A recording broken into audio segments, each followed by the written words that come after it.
നഗരത്തിൽ നടു റോഡിൽ കാറിന് മുകളിൽ കയറിയുന്ന യാത്രക്കാരന്റെ പരാക്രമം. വിമാനത്താവളത്തിലേക്ക് കാറിൽ പോയ യാത്രക്കാരൻ ട്രാഫിക് ബ്ലോക്കിൽ വെച്ച് കാറിന് മുകളിലേക്ക് കയറി നിൽക്കുകയായിരുന്നു. ഇതോടെ വലിയ ഗതാഗത കുരുക്കുണ്ടായി.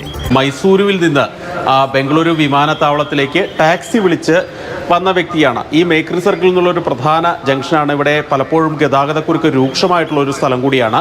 ഇവിടെ വെച്ച് ഈ കാറ് ട്രാഫിക് കുരുക്കിൽ പെട്ടപ്പോൾ ഇയാൾ പെട്ടെന്ന് കാറിന് പുറത്തിറങ്ങി ഈ കാറിന് മുകളിലേക്ക്, അതായത് കാറിൻ്റെ റൂഫിലേക്ക് കയറി നിൽക്കുകയായിരുന്നു. തുടർന്ന് അവിടെ നിന്ന് പല പരാക്രമങ്ങളും കാണിക്കുകയാണ് ചെയ്തത്.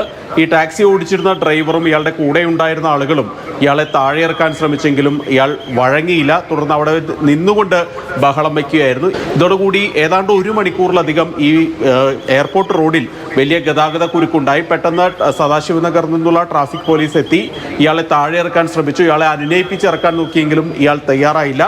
തുടർന്ന് പോലീസും കൂടെ ഉണ്ടായിരുന്നവരും നാട്ടുകാരുമൊക്കെ ചേർന്ന് ബലം പ്രയോഗിച്ച് ഇയാളുടെ കൈയും കാലുമൊക്കെ പിടിച്ച് താഴെ ഇറക്കുകയാണ് ചെയ്തത്. ഇയാളെ പിന്നീട് സദാശിവനഗർ പോലീസ് സ്റ്റേഷനിലേക്ക് കൊണ്ടുപോവുകയും ചെയ്തു. ഈ ഗതാഗത നിയമങ്ങൾ ലംഘിച്ചതിനുൾപ്പെടെ കേസ് രജിസ്റ്റർ ചെയ്തിട്ടുണ്ട്. ഇയാളുടെ ഈ ഒരു പ്രവൃത്തി കൊണ്ട് ഏതാണ്ട് 1 മണിക്കൂറിലധികം ഈ വിമാനത്താവള റോഡിൽ വലിയ ഗതാഗത കുരുക്കുണ്ടായി.